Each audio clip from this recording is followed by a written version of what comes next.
George Schuster, driver and winner of that race, was my great-grandfather. In 1908, the automobile was considered a novelty for the rich. They're cantankerous, they're capricious, they're fragile, they're a real problem. But it's the future, and some people do see that. A proposed race was discussed, and the premise was really simple. Begin the race in New York City and head west, crossing the North American continent with the idea of using the frozen Bering Strait as an ice bridge over the Pacific, then the Asian continent, then the European continent, finally ending at the Eiffel Tower in Paris. No automobile had ever crossed the United States in the wintertime. Most everyone agreed none of the cars would get past Chicago. But you have to remember who the president was in 1908, a fellow by the name of Teddy Roosevelt. There was no way that he was going to have Europeans crossing the United States without having a U.S. representative in the field.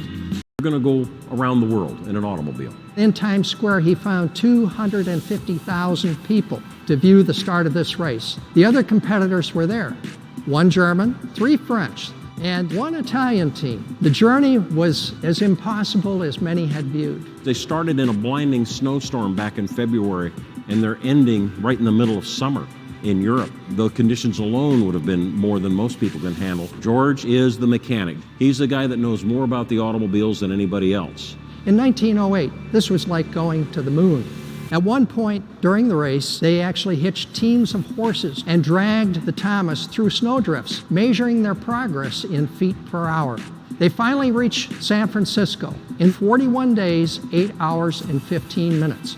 When they reached Alaska, they encountered 10 feet of snow. So they redirected all of the teams to go by ship across the Pacific, then crossing Japan, finally entering Asia proper. This was an everyday, horrendous, beyond belief effort.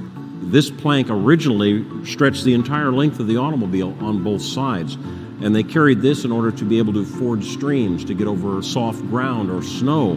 They would be able to throw these planks out ahead of the automobile and get traction and get back out of the holes. And a very famous moment during the race, the German team became stuck in the quagmire. The Thomas pulled around in front, tossing the Germans their rope to pull them out of their predicament. The German team captain opened a bottle of cognac, and the two teams toasted each other in the vastness of Siberia. They continued on to Berlin, and finally, on the 30th of July, entered the city gates of Paris. A gendarme, a Parisian policeman, noticed the left front headlight. That had been broken by an unfortunate pigeon south of Moscow. Parisian regulations required that automobiles must have 2 functioning headlights. George turned to the policeman and he said, "I have just come 169 days, 22,000 miles. I can see the Eiffel Tower, and you're telling me that I can proceed no further?" A Parisian bicyclist said, "I have a lamp on my bicycle. You can put it on your autocar." George couldn't remove the lamp from the bicycle, so he hoisted the bicycle with the lamp on the hood of the Thomas Flyer. The Thomas Flyer crossed the finish line to win the New York to Paris race with a bicycle on its hood.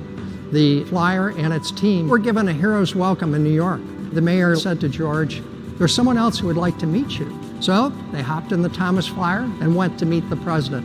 Teddy Roosevelt actually did sit behind the driver's wheel. He looked at George and he said, "I like people who do things, not the good man who stays at home."